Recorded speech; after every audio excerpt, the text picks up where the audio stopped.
Alors ce soir, le propos, c'est l'avènement du chemin de fer et de l'hôtellerie dans la péninsule acadienne. Or, l'histoire commence avec la Confédération canadienne et avant même la Confédération. Comme vous le savez, le Canada uni, l'Ontario et le Québec à l'époque, qui s'étaient unis en 1840, vit des impasses politiques assez importantes, surtout dans les années fin 50, début 1860. Et à la même époque, les provinces maritimes ont un projet d'union. Et voilà qu'en 1864, à Charlottetown, une première conférence avec des représentants du Haut et du Bas-Canada, qu'on appelait le Canada uni, et des provinces de l'Atlantique, parce que Terre-Neuve y participait à l'époque. Alors, dans cette conférence-là, on voit par exemple Johnny MacDonald qui est assis, on voit lui qui est debout avec le chapeau Georges-Étienne Cartier du Québec. Il y avait des gens de tous les coins du pays, du futur pays. Et à Charlottetown, on décide que le projet peut aller de l'avant et qu'il faut absolument se rencontrer de nouveau. Et on décide qu'on va se rencontrer le mois prochain, le mois suivant, en octobre, à Québec, qu'on va appeler la Conférence de Québec. Et la Conférence de Québec est très importante parce que c'est là qu'on va jeter les bases, si vous voulez, de la future Constitution canadienne et des engagements préalables à la Confédération. Or, on avait 72 résolutions, j'ai une copie de la première page. Mais qu'est-ce qui est intéressant, c'est que la résolution 68 se lit comme ceci: le gouvernement central, qui était le futur gouvernement qu'on projetait, s'engage au parachèvement de la ligne de chemin de fer entre Rivière-du-Loup et Truro en Nouvelle-Écosse. Parce que le chemin de fer se rendait à Rivière-du-Loup, et en Nouvelle-Écosse, Truro, qui était un centre assez industriel à l'époque, avait un chemin de fer qui se rendait à Halifax. Alors, au 19e siècle, à l'époque dont on se parle, le chemin de fer, ça fait rêver tout le monde. Tout le monde veut que le chemin de fer passe par chez eux.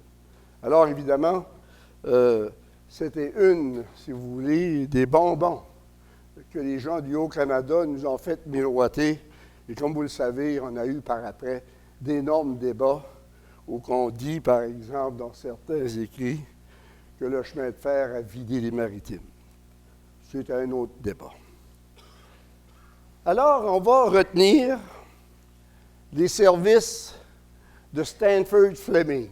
L'homme est très important en histoire canadienne. C'est lui il est ingénieur au départ.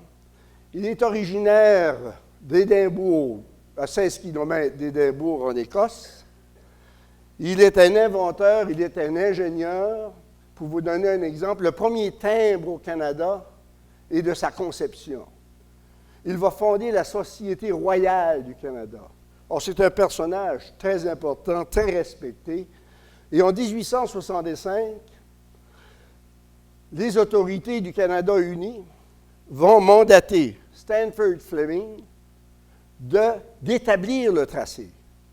Parce qu'aussitôt que la nouvelle va se propager, on n'a pas Internet à l'époque, mais tout de même, ça court vite pareil. Tout le monde veut que le chemin de fer passe chez eux. Parce que le chemin de fer, ça fait rêver. Alors, Stanford Fleming va s'engager dès 1865 à faire le tracé. Et qu'est-ce qui est intéressant, c'est ceci. L'ingénieur Fleming, lorsqu'il arrive à Bathurst, on est en 1865, descend le long de la côte et se rend jusqu'à la Pointe-à-Marcel à Pocchaudy et écrit un rapport très volumineux où il dit « Oui, il faut se rendre à Truro, mais je vous recommande fortement qu'un terminal soit fait, que le chemin de fer se rende à la Pointe-à-Marcel de Pocchaudy, car il dit, c'est le plus beau havre naturel qu'il y a jamais vu. OK? Alors, vous voyez là, ce plan d'eau là, hein? Lui, il dit que c'est un incontournable. Et dans son rapport, il va dire, par exemple, qu'à la mer Basse, qu'à la mer Basse, on a 36 pieds d'eau. À la mer Haute, ça peut atteindre 54 pieds d'eau. Alors, il dit en anglais, « A wonderful harbor for international steamers », Évidemment, les grands bateaux. Or, la Confédération va avoir lieu en 1867. Les travaux vont débuter dès 1867 et vont être terminés en 1871. Évidemment, Port-Chaudy va être oublié. Arrivé à Bathurst, on va prendre évidemment la route vers Newcastle, etc., Moncton, et on va se rendre à Truro. Ça va prendre évidemment jusqu'en 1876. Entre-temps, en 1874, un groupe d'hommes d'affaires, surtout de Bathurst, mais de la région ici aussi, vont incorporer une compagnie, la Caraquet Railway Company. Parce qu'est-ce qui est important?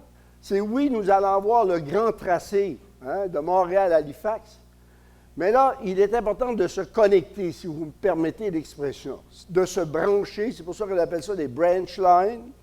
Et dès 1874, pendant qu'on complète le tracé, le grand tracé, on a une compagnie. Et ça devient, comme vous le savez, un sujet électoral incroyable. En 1882, élection fédérale. Élection fédérale où on a 3 candidats pour Gloucester. On a Timothy Anglin. On va aller à la prochaine. Nous avons Timothy Anglin, qui a été, comme vous le savez, député de Gloucester dès la Confédération. Il ne restait pas dans Gloucester, il restait à Saint-Jean-Nouveau-Brunswick. Il était irlandais, appartenait à un journal qui s'appelait The Morning Freeman, a été très actif dans l'affaire des écoles, dans l'affaire Louis Mailloux avec son journal. Et en 1878, il va devenir le président de la Chambre à Ottawa, geste qu'on ne lui pardonnera pas, pour la simple et bonne raison qu'en étant président de la Chambre, il ne pouvait plus faire de la politique. Et à l'époque, comme vous le savez, le patronage, c'est comme ça que ça marche. L'autre est Turgeon. D'origine québécoise, c'est lui qui a écrit un livre assez intéressant avec beaucoup de mensonges dedans, qui s'appelle « Tribut à la race acadienne ». C'est pas qu'il y a des mensonges, mais il se vante beaucoup. Parce qu'il va devenir député, lui, plus tard. Et nous avons Kennedy Burns, qui est originaire d'Irlande, qui est un grand commerçant de Bathurst. Il est né en Irlande, il est propriétaire d'une compagnie qui s'appelle Adams and Burns, moulin à papier, magasin, etc., etc. Alors, on retourne à la slide précédente. Alors, en 1882, grande rencontre à Caraquet, et Turgeon, qui est à l'opposition, c'est-à-dire que c'est un candidat de l'opposition, c'est John A. Macdonald à l'époque qui est premier ministre, arrive et sort un télégramme, Puis le télégramme dit ceci: « By order of council today, the projected Caraquet Railway has been put on the list of branch lines to be subsidized by the government. » Et là, Turgeon dit, vous l'avez, votre train, si vous m'élisez. Prochaine, Alors, ça n'a pas marché. Kennedy Burns, 1200 votes. Turgeon, 564 et Anglin, 540. Vous me dites qu'il n'y avait pas beaucoup de monde. Si tu ne payais pas tes taxes à l'époque, tu ne pouvais pas voter. Alors, il n'y en a pas beaucoup qui payaient les taxes.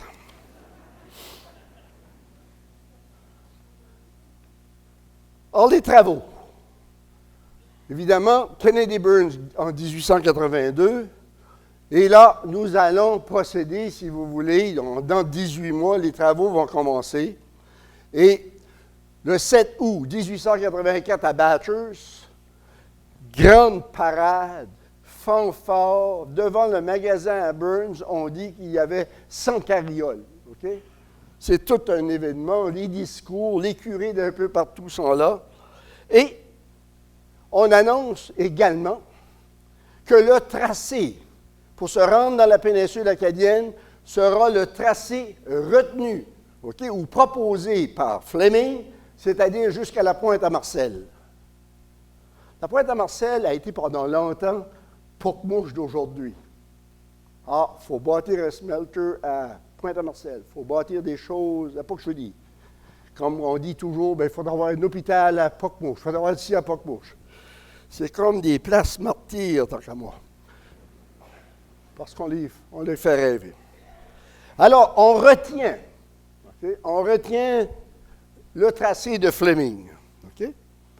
À la fin de 1885, 25 000 de rails sont posés et une locomotive s'est rendue à Stonehaven. Et là, vous savez qu'à Stonehaven, il y avait une grande carrière, une quarry, la quarry des Reed. En 1986, 52 000 de rails sont posés et des difficultés politiques pointent à l'horizon. Kennedy Burns est député. On est en 1886. On est dépassé un petit peu Caraquette, puis là, il faut s'entendre. Shippagan, Inkerman, toute cette région-là disent à Burns, si le train ne vient pas à Shippagan, viens pas ici pour des votes. OK? Alors, Burns, en étant politicien, va dire, écoutez, nous allons aller par Shippagan. Alors, arrivé, si vous voulez, au chemin de Saint-Simon, on abandonne Poccheri et on s'en va vers Saint-Simon.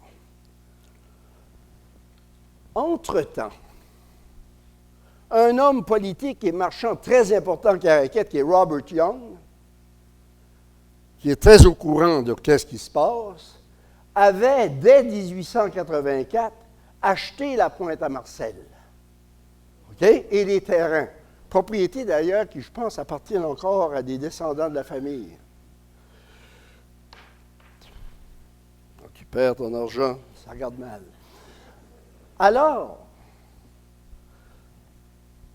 Burns et Young vont devenir, si vous voulez, des opposants incroyables, dans le sens que Young, il a acheté ça, puis ça donne quoi si le train ne va pas là? Et Young va faire passer une pétition,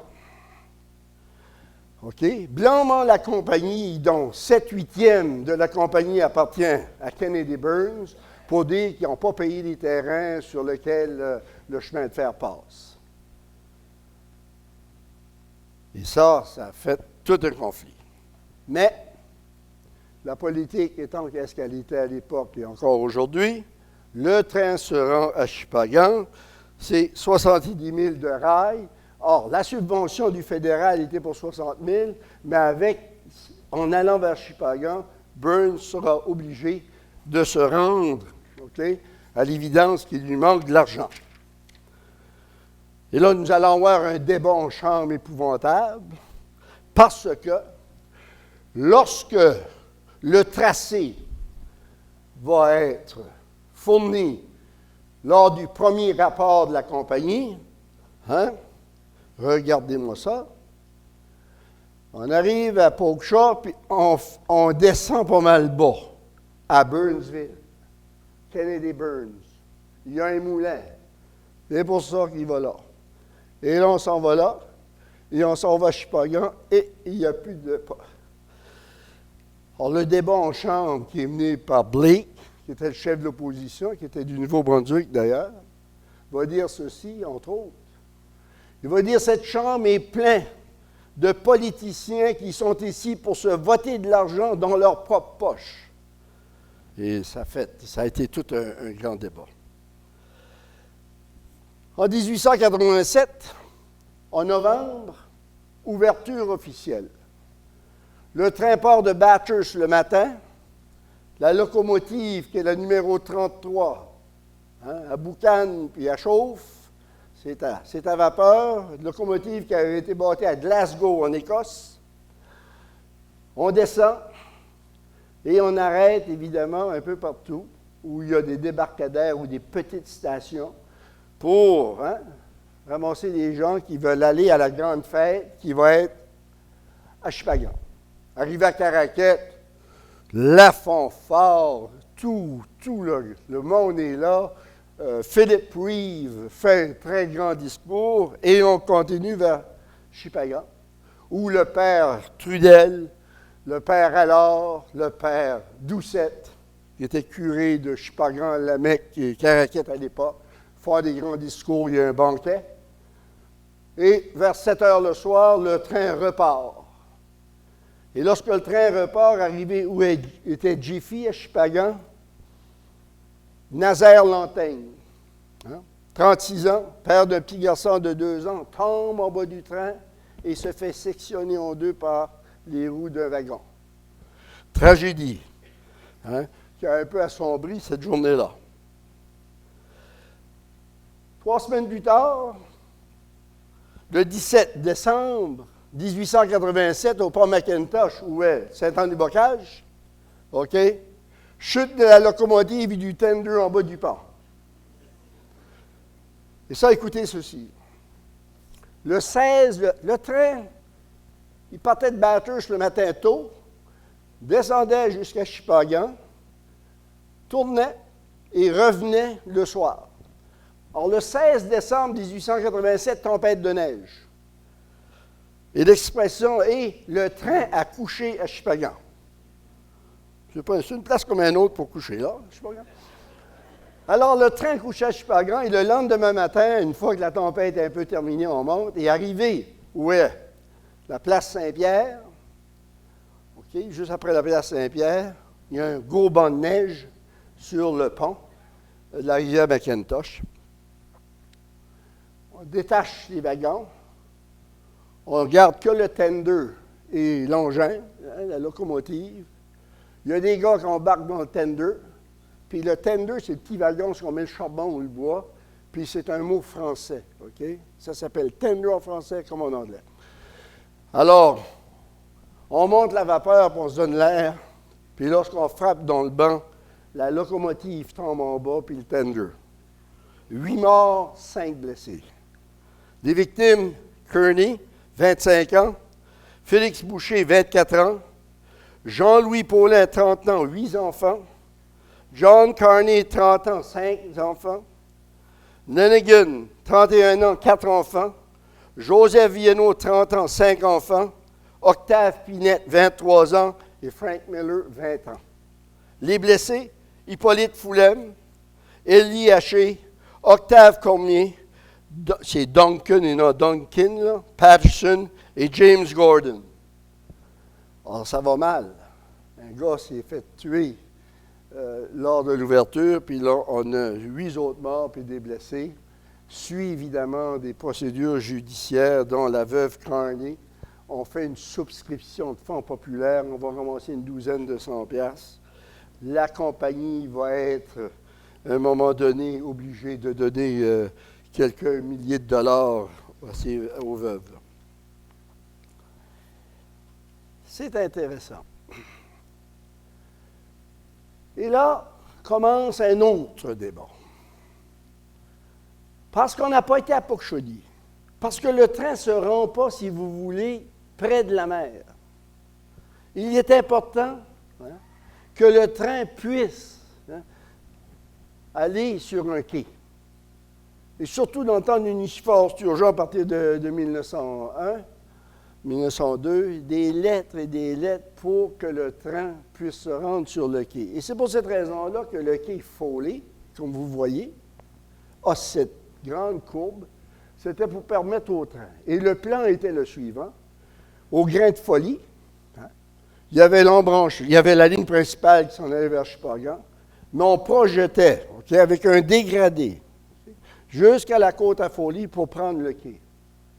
Parce que Yvan Cormier a dans ses livres, il y a une photo de ce quai-là qui est plein de gros madriers parce qu'on expédie beaucoup le bois.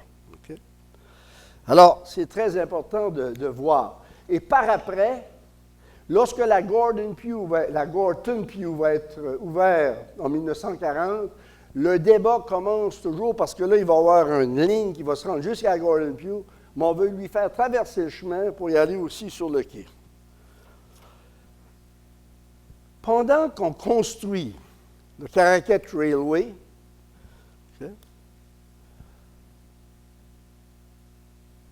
Kennedy Burns et ses membres de la compagnie réfléchissent évidemment à se rendre à Tracadie. Parce que tout ceci, là, toute cette question de chemin de fer, là, pour les hommes d'affaires de l'époque, c'est pas pour shipper de l'éperon l'hiver. Oui, ils n'ont ship, mais c'est pas ça. C'est le bois. C'est toujours le bois. Alors, à Tracadie, comme vous le savez, il y a le moulin des Whites, il y a le moulin des Snowballs. Il faut absolument qu'on se rende là. Et on va incorporer une deuxième compagnie, donc qui va recevoir sa charte en 1894, qui va s'appeler la Gulf Shore Railway. Le problème qu'on n'a pas pu plus tôt, si vous voulez, c'est que pour partir pour Tracadie, à partir du Y, comme vous savez, à Inkerman Ferry, là, il faut construire un pont. Le pont qui a brûlé, comme vous savez, quelques années passées. Ce pont a 1600 pieds de long. Alors, on va incorporer une deuxième compagnie. Les travaux vont être terminés en 1897, OK? Et en 1899, les Foster, la compagnie Foster, va ouvrir un moulin, OK, sur la grande rivière de Tracadie. Vous savez, il y a le pont à Shiloh. Et là, on va faire une autre extension. La Gulf Shore Railway va faire une extension de près de 3000 pour se rendre là. Alors, voilà où on en est en 1900. Mais les malheurs de cette compagnie-là ne cessent de s'accumuler. Pour vous donner un exemple, après la tragédie de décembre 1887, OK, au mois de janvier, la gare brûle à Bathurst.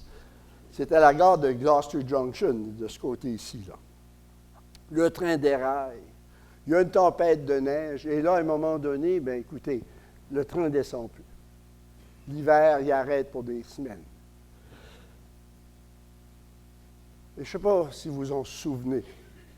Moi, je me souviens quand j'étais jeune, hein, les gens allaient à la poste, puis ils attendaient la poste. Hein, puis au maire Robichaud sortait et disait « La malle n'est pas finie » ou « La malle n'est pas faite ». C'était « Oh, la malle », la poste. Parce que vous savez, avec l'arrivée du train, on a terminé des contrats, parce que c'était des contrats, hein, avec des gens avec des shows, dont les Reardon de Polkshire ont eu le contrat pendant longtemps, partaient de Bathurst, OK, à tous les jours, descendaient dans la péninsule acadienne, partaient de Bathurst à 4 heures du matin pour se rendre à Shippagan. OK? Alors, les difficultés de toutes sortes, mécontentement des gens. En 1910, la Caracat Railway va être fusionnée avec la Gulf Shore Railway pour faire la Caracat and Gulf Shore Railway. Pourri de dette, appartient plus à rien. Les locomotives, les wagons, qu'est-ce qu'on appelle les flat cars, tout a été loué à la compagnie intercoloniale et ils ne payent pas. Alors en 1910, les actionnaires, pour ne pas tout perdre, parce qu'ils s'avaient financé dans une certaine mesure avec un Trust de Toronto, le Trust de Toronto va évidemment prendre le contrôle de la compagnie, qui est techniquement banqueroute. Mais il y a trop de services qui en dépendent, l'industrie du bois, comme je vous le dis, service postal, entre autres. Alors, on va demander au gouvernement fédéral, OK, de voir à la possibilité d'acheter le Caracat and Gulf Shore Railway. Laurier va passer une loi, OK, donnant, si vous voulez, l'autorité au gouvernement de regarder et d'éventuellement acheter ce qu'on appelait ces branch lines-là. Mais en 1911, Laurier est battu. Et le mécontentement de la population continue. Continue d'une façon incroyable. Et pour vous donner un exemple, ceci, c'est la gare d'Inkerman. On dépensait beaucoup aussi. Hein? La gare d'Inkerman, comme vous savez, le chef de gare et sa famille y demeuraient. Alors, c'est énorme comme dépense. Alors, en 1915, là, la guerre va éclater en 1914, et là, c'est Borden hein, qui est devenu le premier ministre, et il n'y a pas seulement la Caraquette et le Gulf Shore Railway, ils sont tous dans le trouble. Hein. Et que ce soit au Québec, que ce soit en Ontario, que ce soit en Nouvelle-Écosse, que ce soit partout, hein, tout le monde a voulu se brancher sur le grand tronc, si vous me permettez. Ils sont tous banqueroutes. Alors, au Nouveau-Brunswick, ça donne ça. Il n'y a-t-il du chemin de fer ou il n'y en a pas? Et là, je vous le dis, là, hein. Vous voyez ici, là? Ça, c'était la Bouctouche Company, là. C'était ça, là. OK? Puis là, tu avais la Kent North. Puis là, tu avais la Aroostook Valley. Il y en avait une trentaine. Toutes banqueroutes. Et en 1915, parce que, évidemment, il faut faire quelque chose, et on ne peut pas laisser ces régions-là, parce que partout ce que vous voyez, il y a des moulins. L'industrie du bois au Nouveau-Brunswick, vous le savez, c'est l'industrie numéro 1 encore de nos jours. Alors, le gouvernement, en 1915, passe une loi autorisant à faire l'achat des chemins de fer locaux dans l'ensemble du Canada. Pour cette raison, on va former en 1918 une compagnie qui va s'appeler le Canadien National, le CN, qui devient une compagnie de la couronne, qui va être, si vous voulez, la compagnie qui va acquérir ces petits chemins de fer-là et qui va continuer le service. Alors, la Caraquette Railway, en 1920, se voit offrir 200 000 $ pour 92 000 de rails. Le goodwill, si on peut appeler ça ainsi, parce que le monde est furieux. Il y a des réunions, des résolutions, il y a tout ce que tu veux pendant des années pour demander que la compagnie passe aux mains du fédéral. Et le marché est conclu le 1er juillet 1920. OK? Et le CN devient propriétaire de la compagnie. Alors, vous avez ici la gare de Caraquette. Alors, comment est-ce que les gouvernements avaient mis là-dedans? La Caraquette Railway avait reçu 224 000 $ du gouvernement fédéral, 180 000 du gouvernement provincial. Puis ça, pour aller jusqu'à Shippagan. Okay?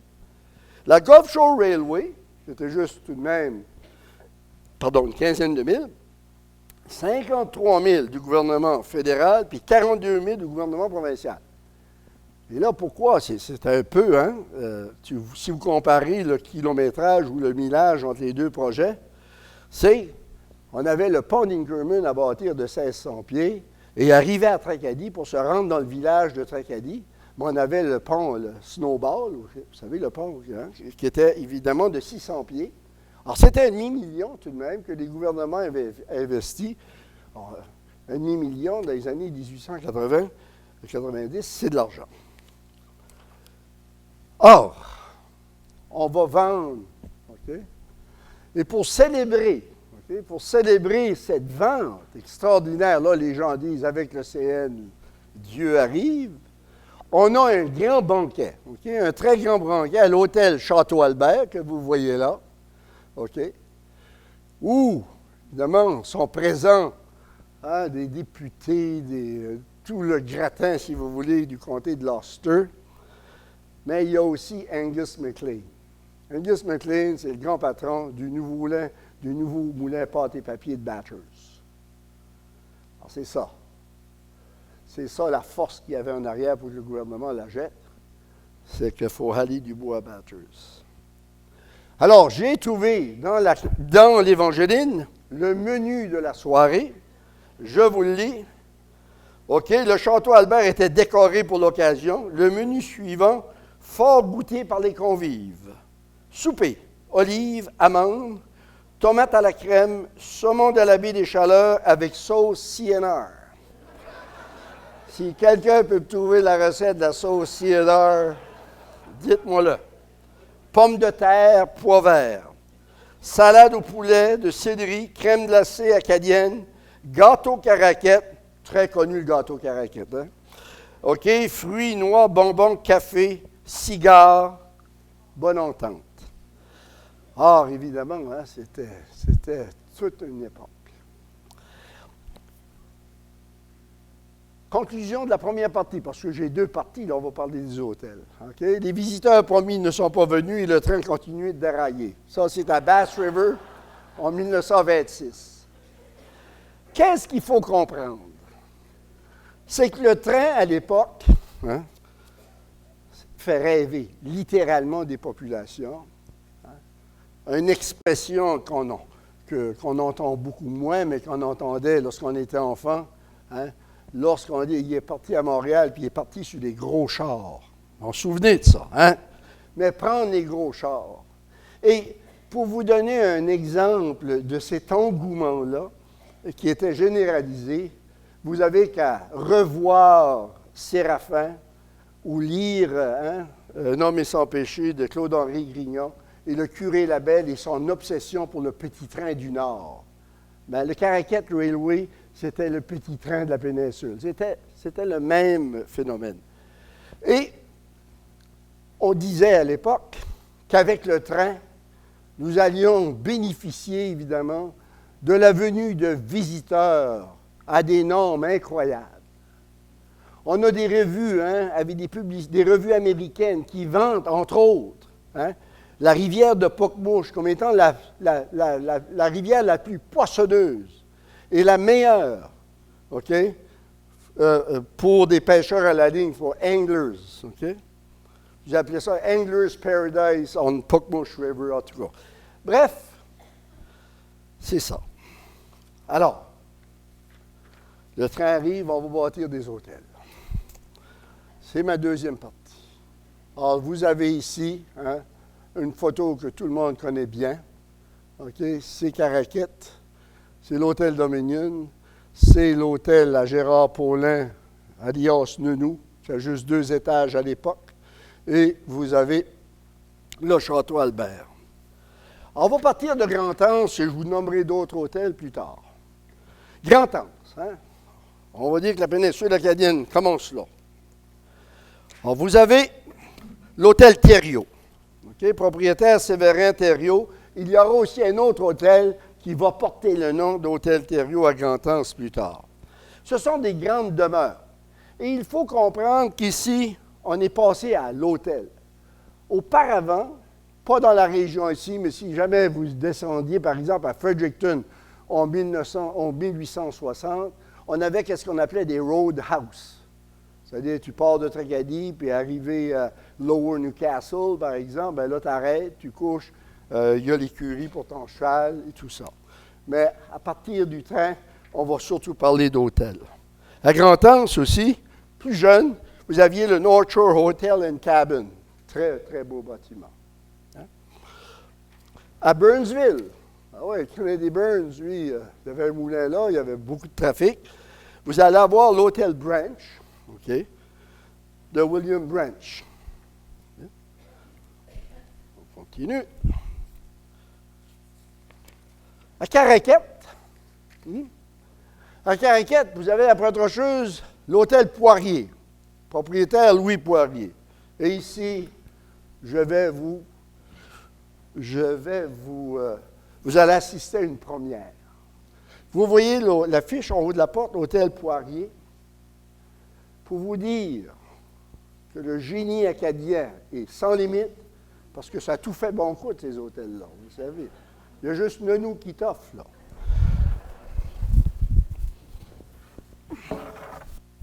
On a fait une planche à repasser, mais c'est toujours l'hôtel Poirier. Oui. Ça, on a trouvé ça au village acadien, quand on était au village acadien, Bernard, Thériault, puis moi, puis Roger Boucher. Puis on s'est dit, on ne sait jamais. Alors, vous voyez, hein? On continue. On arrive à Caraquette. OK, l'hôtel Paulin qu'on connaît aujourd'hui, construit en 1891-92, ouverture officielle le 15 août 1892, OK, s'appelle l'hôtel Vendôme, OK, bâti par Huguet Landry. Va devenir le château, pas le château, l'hôtel Blanchard, OK. Et la photo que vous voyez, c'est la photo de l'hôtel Blanchard, OK, qui n'a que 2 étages à l'époque, hein, lors de la Convention nationale des Acadiens qui s'est tenue au Collège de Caraquette en 1905. Et va devenir par après, OK, l'hôtel Paulin, qu'on connaît encore de nos jours, avec évidemment un 3e étage, OK, avec le toit mansarde, tout probablement designé par l'architecte Nazaire Dugas, parce que c'est sa marque de commerce, les 3 mansardes.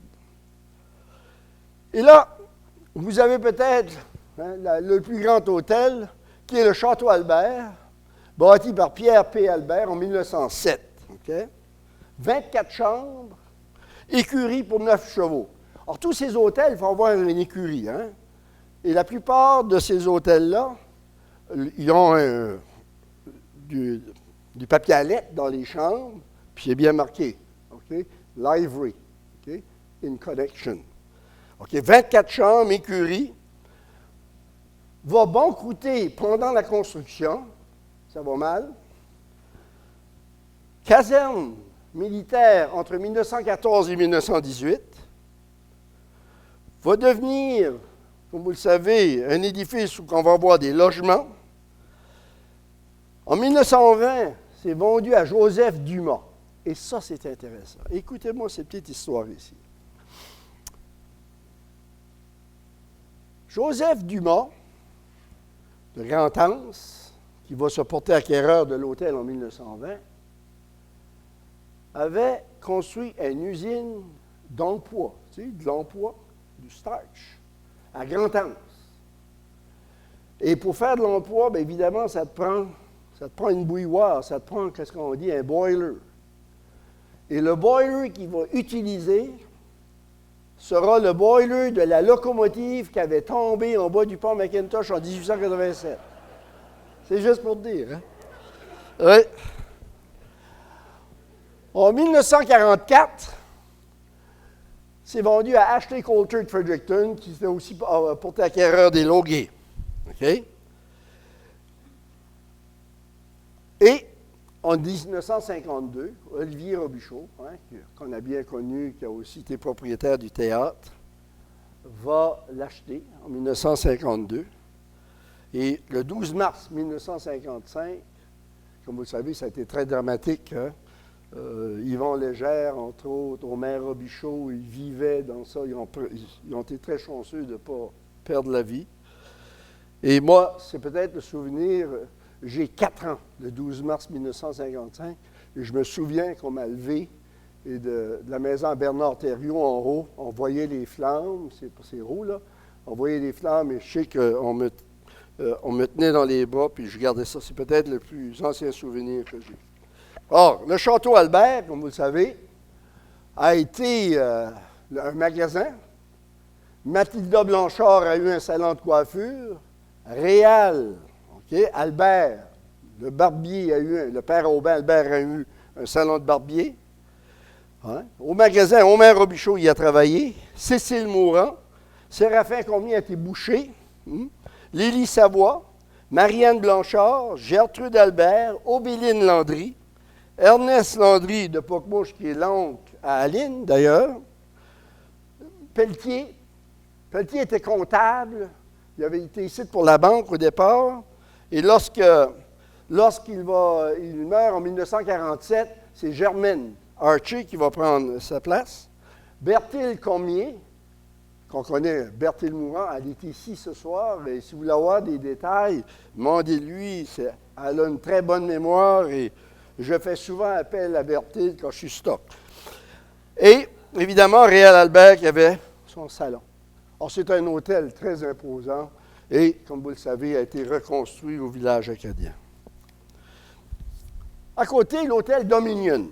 L'hôtel Dominion, propriété d'Honoré Duguay, décédé en 1918, et son fils Louis Duguay, hein, le père à Maurice Duguay, hein, qui a été surintendant des écoles, le grand-père à Léonard Légère, entre autres. OK? On va prendre la relève. Intéressant. Honoré Duguay appartenait, parce que tous ces hôtels-là, c'est toujours proche de la gare. Hein? Les hôtels qu'on va construire à cette époque-là, c'est toujours proche. Alors, c'est en face de la gare. Alors, le terrain appartenait, hein, à Honoré Duguay. Et en 1921-22, Louis Duguay, Honoré n'a jamais été payé. Alors, l'appétit en Young avait du bon sens à l'époque, n'a jamais été payé. Et lorsque le CN va se porter acquéreur, hein, de cette ligne de chemin de fer, bien, les gens qui n'avaient pas été payés vont revenir à la charge. Le CN va dire, nous autres, on n'a pas venu acheter des dettes, on a venu sauver un chemin de fer. C'est deux choses. Et ils ne seront jamais payés. OK? Et c'est très intéressant parce que ces hôtels-là, hein, dans l'exposition, vous allez voir, Gérard Raymond Paulin m'a amené 2 registres de l'après-guerre de l'hôtel Paulin. Okay? Les visiteurs n'est pas venus avec le train, mais ils vont avoir un petit regain de vie après la guerre lorsqu'il va apparaître d'une façon assez importante les commis voyageurs. Alors, si on fait une étude assez intéressante de ces registres-là, on voit qu'il y a une répétition, il y a des noms qui reviennent. Okay? Parce que c'est les commis voyageurs qui font vivre ça. Et lorsque le chemin de fer va être enlevé, les rails vont être enlevés et qu'on va en faire une piste cyclable, vous avez des résidents de Caraquette, entre autres, qui ont voulu réclamer le terrain en arrière de la maison, puis n'ont pas plus eu de succès. En face de l'hôtel, ce qui était la chocolaterie, c'était le Welcome Inn du frère Honoré Duguay, Henri Duguay. Okay? Et là, vous voyez l'écurie à l'arrière. Okay? Là, lui, il était collé sur la chose. Ensuite, vous avez par après l'hôtel Foley, où est la place Caraquette. L'hôtel Foley, exactement où était l'ancienne banque. Okay? Propriétaire William Foley. Et en 1905, en 1905, vous avez le magasin ici qui va ouvrir. Là, le bocage que vous voyez là, comme vous le savez, c'est où est l'hôpital. Hein? Le bureau de poste, comme ça, l'hôpital. Vous avez le quai des Robins qui est là. Vous voyez? Alors, c'est ça. Alors, l'hôtel Foley, qui, le magasin, comme vous le savez, il va devenir le chauffage moderne, que Laurent Zoumaret, entre autres, était. Alors, vous avez ici, hein, tous ces hôtels-là avaient ce qu'on appelle du papier à lettres, OK? Et c'est bien marqué, The North Shore House-like Hotel, Livery in Connection, c'est-à-dire une écurie. C'était 1,5 $ par jour, OK? Puis là, c'est Special care is taken to set a clean and satisfying table. Hein? Alors, puis là, il met en bas de l'hôtel Foley, General Store in Connection. Hein? C'était très important. Après ça, vous aviez le Seagull Inn, qui appartenait au Reeve, OK? Propriétaire Philip Reeve. En 1935, les Reeve vont ouvrir un tea room. C'est-à-dire que c'était surtout les Anglais, des madames anglaises qui, l'après-midi, allaient prendre, évidemment, le thé dans cette demeure qui est juste à côté de chez Home Hardware. C'était faite dans les années 1960. Il y avait un escalier là-dedans, OK, qui avait été designé par Nazaire Dugas. C'était vraiment quelque chose. Et comme vous le savez, la famille Reeve, c'est une famille assez intéressante parce que le Philip Reeve avait marié Catherine Dwyer. Catherine Dwyer venait de Richibouctou et c'était elle que la commission scolaire anglophone avait engagée lors des troupes scolaires. Okay? Alors, Catherine Dwyer était catholique. Philip Reeve était protestant. Or, dans la tradition des anglophones à Caraquette, les Black Hall, c'était la même chose. La femme à Black Hall était une sénate de Pokeshaw. Les filles sont élevées dans la religion de la mère et les garçons dans la religion du père. Alors, mais les filles ont été converties. Ils ont été comme protestants jusqu'à 8, 9, 10 ans. Et il y a eu une conversion. Et Freddie Young, je me souviens quand j'étais jeune, puis Freddie Young disait « The Reeve, bunch of fools ». Ouais. Et là, nous avons l'hôtel Dwaran. On va bien dans le temps. L'hôtel Dwaran, elle a été construite, et là, c'est une Nazaire du gars. Hein, vous voyez le style, tout y est. C'est pas bien loin du ruisseau Isabelle, là, à Bas-Caraquette. En 1905, un projet est toujours mis de l'avant pour se rendre à Pointe-à-Marcel. Alors, on n'est pas sûr. J'ai vérifié avec tous mes copains historiens, mais ça se peut très bien qu'elle ait été construite en prévision que le train allait descendre à la Pointe-à-Marcel un jour. Il n'a pas descendu. Propriétaire Joseph Dwaran, elle a brûlé, comme vous le savez, le 9 avril 1961. Mais permettez-moi de vous lire un petit texte. Puis je vais prendre mon temps, puis je vais articuler. Le propriétaire, Joseph Dwaran, a connu une notoriété peu enviable à l'époque. Il avait obtenu un permis pour la vente de spiritueux, de boissons, ce qui ne faisait pas l'affaire du curé. Il avait répudié sa femme et en avait pris un autre et tenait maison où les mœurs et la vertu laissaient à désirer. Ce qui lui attira les foudres du pasteur qui interdit à ses ouailles de fréquenter cet établissement. C'est viré un peu bordel, peut-être, je ne sais pas. Même si Joseph avait généreusement contribué à la construction de l'église de Bas-Caraquette, en plus d'avoir payé une cloche de 100 $. L'histoire des malheurs de Joseph Dwaran est racontée dans le journal de Chatham, The World, le 11 mars 1914. Procès de John Russell contre Joseph C. Dwaran pour aliénation de l'affection de sa femme. Okay? C'est-à-dire que, écoutez ceci, là. OK? L'affection de sa femme. Les époux Roussel avaient quitté leur ferme de la Miramichi pour venir demeurer avec Dwaran dans l'hôtel à Caraquette. Ce dernier étant déjà séparé de sa femme, devint notairement intime avec Mme Roussel. Tout le monde en parlait. Hein? Finalement, Dwaran jeta le bonhomme Roussel dehors, tout en regardant sa femme.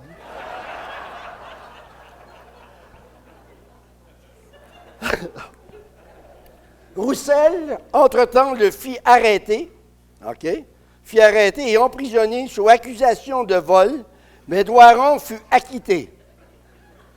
Roussel le mena encore devant le juge, mais cette fois requérant 500 $ de dommages pour aliénation de l'amour de sa femme. Une chance que les juges aient arrêté d'écouter ces cours-là parce qu'il y aurait de l'argent qui se promènerait. Hein?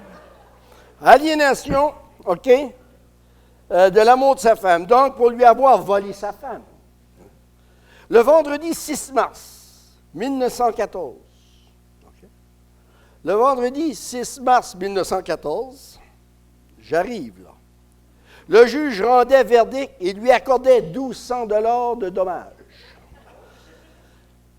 Les avocats de Dwaran étaient Burns et Powell. Et les avocats de Russell étaient Tweedy et Lawler. En sortant du tribunal, un des membres du jury fait la remarque suivante, c'est dans le journal. La femme en question ne valait pas plus que 100 $.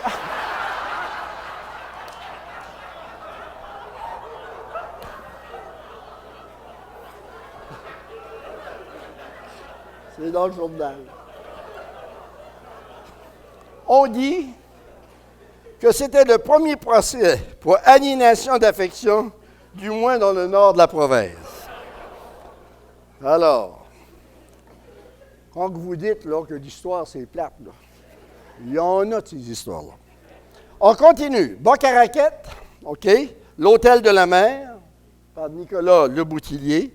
Cet hôtel fut à une époque la propriété de Prudent-Lantaigne. Je ne sais pas si vous vous en souvenez, Prudent allait à brûler en 1978. On continue et on se rend à Inkerman. Et là, vous avez l'hôtel Robichaud, propriétaire M. Romain Robichaud. Ce sont des grandes demeures, comme vous voyez là. Okay? La photo n'est pas très bien, mais sur d'autres photos, là, tu vois ici, là, c'était son affiche, hôtel Robichaud. On arrive à Chipagan. Vous avez l'hôtel de Grâce, conçu par Eutrope de Grâce. Cette grande demeure devenue hôtel avait été construite par Francis Alexandre, les Alexandres, comme vous savez, OK, et fut vendue à Eutrope de Grâce. Alors, c'est un hôtel, comme vous le savez, qui a eu beaucoup de transformations, etc., etc. L'autre hôtel à Chipagan, c'était l'hôtel Marquis, OK, construit par Georges Marquis. Puis ça, vous voyez comment gros que c'était. Cette grande demeure devenue hôtel avait été construite par Francis Alexandre et fut vendue. Non, excusez, là. Ça a été bâti par Jacques Degas. Ici, il y a une erreur. OK? On ne parle pas de Grasse ici. Mais cet hôtel va devenir l'hôtel Robichaud, OK? Qui va brûler le 8 de mars 1949. Et vous voyez, là, juste en bas, Robichaud Hôtel. C'est le même bâtiment. À Chipagan, vous aviez aussi l'hôtel Central. Okay. Cet édifice fut loué à la compagnie Eastern Produce and Fisheries Limited. Et on a aussi, à l'intérieur de ce bâtiment-là, eu un magasin. À Chipagan, nous n'avons pas de photo, mais il y a eu un autre hôtel Robichaud. Il y a eu l'hôtel Taylor, puis il y a eu aussi l'hôtel McNally. Dans un article en 1910, on dit qu'il y a 4 hôtels à Chipagan à l'époque. Tracadie, Coughlin House. John Coughlin, le grand-père à Keith Coughlin, pour ceux qui étaient dans l'enseignement. Alors, vous avez cette belle demeure-là, Coughlin House, à Tracadie. Et après ça, vous avez l'hôtel de mon grand-père, OK? Ça a été bâti par Charles Le Breton, mais par la suite, c'est mon grand-père Sandy qui l'a pris. Sur la photo ici, c'est la sœur de mon père, ma tante Aline. Et à côté, c'est pour ça que j'ai choisi cette photo-là, c'est le frère de mon grand-père. Il s'appelait Gilbert Le Breton, mais on l'appelait Lincoln Le Breton. Et lui, toute sa vie, il était le conducteur du petit train de Bathurst Line, OK, qui était un autre petit branch line, qui partait du moulin, puis qui se rendait à Heat Steel Mine, en tout cas, dans le route Bathurst. Et si jamais vous voulez avoir une histoire intéressante, dans le McLean de 1954, vous y allez sur Internet, il y a toute une histoire sur Lincoln Le Breton et son petit train. Okay? Et là, pour ceux qui doutent qu'on n'est pas libéral, là, ben, l'hôtel Le Breton, l'hôtel de mon grand-père, était le quartier général pour l'élection de 63 à Tracadie. OK? Ça fait, ne pas me dire que ça ne fait pas longtemps. Les autres hôtels, je termine. On a eu à Miscou l'hôtel Gauthier, à Six Road l'hôtel McConnell, à Chipagan, comme je vous l'ai dit, l'hôtel Taylor et McNally, à Polkshaw, l'hôtel Reardon, l'hôtel Barry aussi à Polkshaw. Pierre P. Albert, qui avait bâti le Château Albert, va aussi bâtir un hôtel à Shiloh, okay, qui va devenir l'hôtel Doiron. Nous avons l'hôtel Gibbs à Lamec. Nous avons un autre hôtel Robichaud à Lamec. L'hôtel Bellevue à Caraquette, mais qui était, avant, et c'est la photo, qui était l'hôtel Soule. Okay? L'hôtel Soule va être vendu à Richard Blackhall, le frère de Blackhall, en 1907. Qu'est-ce qui est intéressant? C'est le plus vieil hôtel qu'il y avait à Caraquette. Okay? On sait qu'en 1869-70, elle existe. Et c'est là, à l'hiver de 1875, quelques jours avant la mort de Louis Mailloux et de Gifford, c'est là que les miliciens restaient, à l'hôtel Soule. Et aujourd'hui, c'est où vous avez le centre d'information touristique à Caraquette. C'était juste à côté. La petite maison jaune, là, c'était là. Alors, voilà. Je désire remercier Philippe Basse, qui m'aide toujours dans ces présentations-là. Aline Landry, évidemment, des rendez-vous d'histoire. Fidèle Thériault, hein? Beaucoup de gens me disent que si Fidèle n'existerait pas, je ne pourrais pas faire ça. C'est vrai. Et Yvan Cormier, comme vous le savez, qui est notre trésor sur deux jambes, avec sa collection, sa passion, et encore une fois, hein, il présentera au prochain rendez-vous d'histoire le 11 février, hein, à l'Hôtel de Ville de Caraquette, une collection et tous ses albums. Vous pourrez consulter tous ses albums. Alors voilà.